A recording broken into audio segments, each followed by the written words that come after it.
Guys, so if you've got one of these DT Rams, you're going to need to know how to remove that spare tire from underneath the bed if you ever run into an emergency. In your kit attached to that jack, you're going to find these items. I don't know what the hell that is. I think that's for chicks to piss in a Gatorade bottle with or something. I don't know. Basic sex ed should have taught you how these things go together, but you tickle the button and you pop it in. Once you've got it together, it'll look like this. Now, if your ram is normal, you're only going to need the end, the flared end, that female end of these extensions to go into the actual winch portion to start ratcheting the spare tire down, turning it counterclockwise.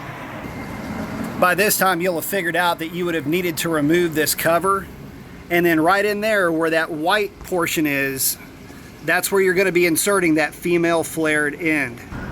Go ahead and attach your handle, and again, turning it counterclockwise, it should engage, and basically you'll feel that engagement kind of like it binds up a little bit. That's it engaging, and then as you turn, you'll hear the winch turning and dropping down your spare tire. And that'll pretty much wrap up the dropping of the spare tire. Of course, raising it back up goes in the opposite direction, clockwise, to drag that winch system all the way back up to where you found it. And basically that'll be the end of it, unless your truck happens to need one of these damn things. Nowhere in the owner's manual does it mention needing a key to drop your spare tire.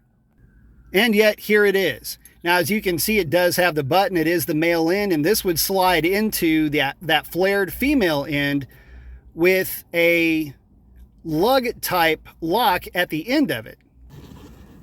And because there's no mention of it in the owner's manual, if you don't know that you need this key to then put onto the extensions and turn the winch mechanism to drop your spare tire, you won't be able to remove your spare tire.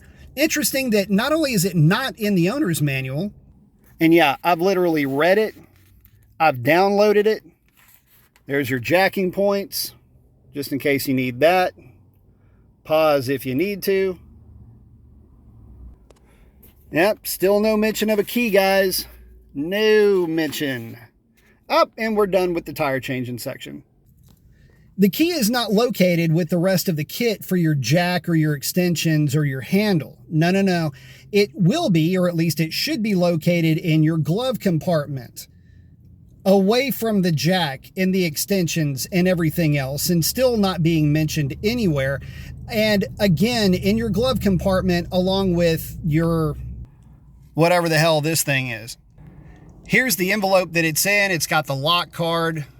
Basically, it's trying to tell you how to use it, but the problem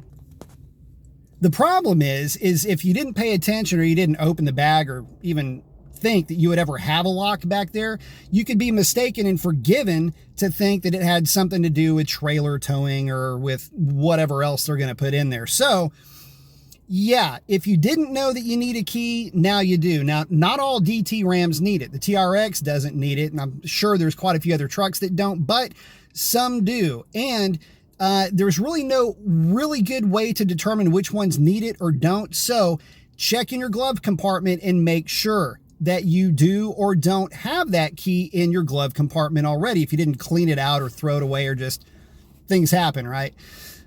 To check, it's really easy. Just put your extensions together and attempt to drop your spare tire. Kind of go through the motions, if you will. If the regular extensions basically get purchase in there, you start turning it, the winch starts turning, you're good. If you can just spin it and nothing is happening, you got yourself a locked spare tire. So hopefully that helps you out. I'm going to get back to it. Post up your comments. Let me know what you think about that little situation with the lock. The funny thing is that it's not mentioned at all in the owner's manual, and nobody, not even in the service department, let me know that that thing existed when I bought the truck. No walk around, no get acquainted orientation with the truck ever gave the information that, oh yeah, some of these trucks have locks, you might want to check and make sure before you send this guy on his way, without the knowledge that his truck has a lock. Keeping in mind, I've swapped tires out on a ton of other trucks, had no idea locks even existed. When talking to some folks about it that are kind of in the business, even they didn't know about locks existing on some of these trucks. So again, public service announcement, get out there, check your truck, make sure it's not locked. If it is, and you don't have a key, get to your dealership and have them get you set up with the right equipment so that in the event of an emergency, you're not stuck on the side of the road like I was. That's a wrap, idios.